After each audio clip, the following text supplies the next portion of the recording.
What's up guys, welcome to another video, and today we are going to be looking at the roadmap to become a front-end developer.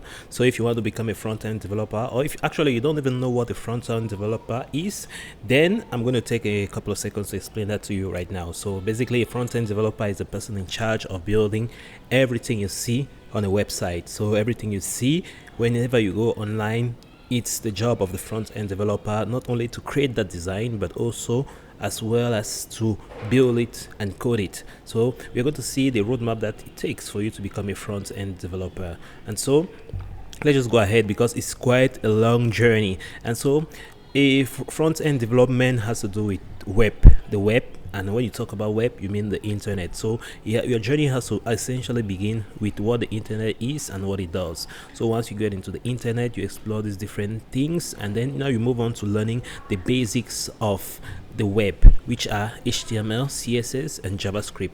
So all these are the basic building blocks of the web, and you need to learn them and master them. And then moving past those technologies, now you have to learn what is called version control systems. And so in version control systems, you have things like Git and GitHub that you need to learn, which are very much important. Then moving past this, now you have to learn web security knowledge, and this is actually something you can skip on, but it's important to have at least a basic notion of what they are, which is HTTPS calls and many other things. So basically you have to at least know what they are, because you're very important in terms of making your web or your web tools or whatever thing you build on the web optimal in terms of optimization, in terms of it working very well. So it's very important to have at least a basic knowledge of these. Then moving past this, now you have to learn package managers, CSS architecture, CSS preprocessors, which are very much important as well.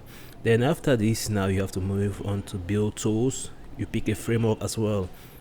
Then you have things like React, Angular, Vue.js, and so on and so forth. There are many of them, so you have to learn all these different technologies, not necessarily all of them, but you can pick one which you are comfortable with and you're going to advance in your career. So even right from up here, from HTML, CSS, and JavaScript, you can already create websites, you can already build web platforms. But now for you to be able to build professionally and scalable platforms, you have to learn all of the other things that come after that. And so now moving on from this frameworks, you have to learn modern CSS, and modern CSS and many other things, JSX and many other things. Then you move on now to CSS frameworks like Bootstrap and many other things, Tailwind, Material UI, and so on and so forth. So you don't necessarily need to learn all of them. You can just choose the few which are of interest to you. And so these are just upgrades from the different from the basic CSS you learn. So they come with additional features which make things a lot more easier. So now moving on from there, whenever you build anything, you want to ensure that it works properly, and so you have to move now to testing tools. So you need testing tools, you need to learn testing apps. You have Unix, integration, and functional testing that you have to perform to make sure that whatever you build is well done and can be scalable, and it can work with 1 million users as well as work with even hundreds of thousands of users. So that's essentially what you need to do for testing. Then moving now from that testing, you have to learn web components, type checkers, progressive web apps, which are all technologies which come to add up onto the CSS and the basic building blocks to build even amazing things. So you can imagine a website like Amazon is not necessarily going to be like the website of a charity or a basic website. So all those websites have additional things which are very much important.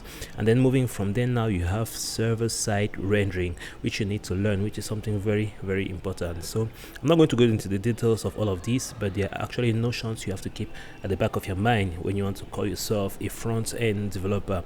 So moving now from there, you have static site generators. Then you learn things like GraphQL. Then move now to mobile applications as well. Then you move to desktop applications, Electron, Tori.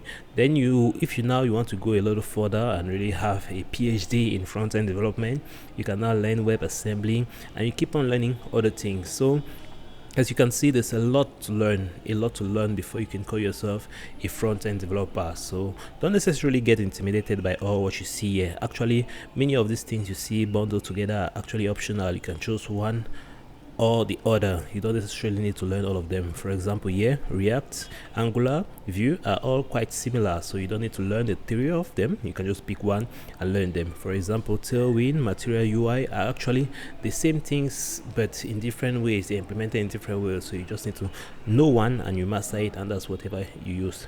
So that's essentially the basics of what you need to do, what you need to learn to become a front-end developer.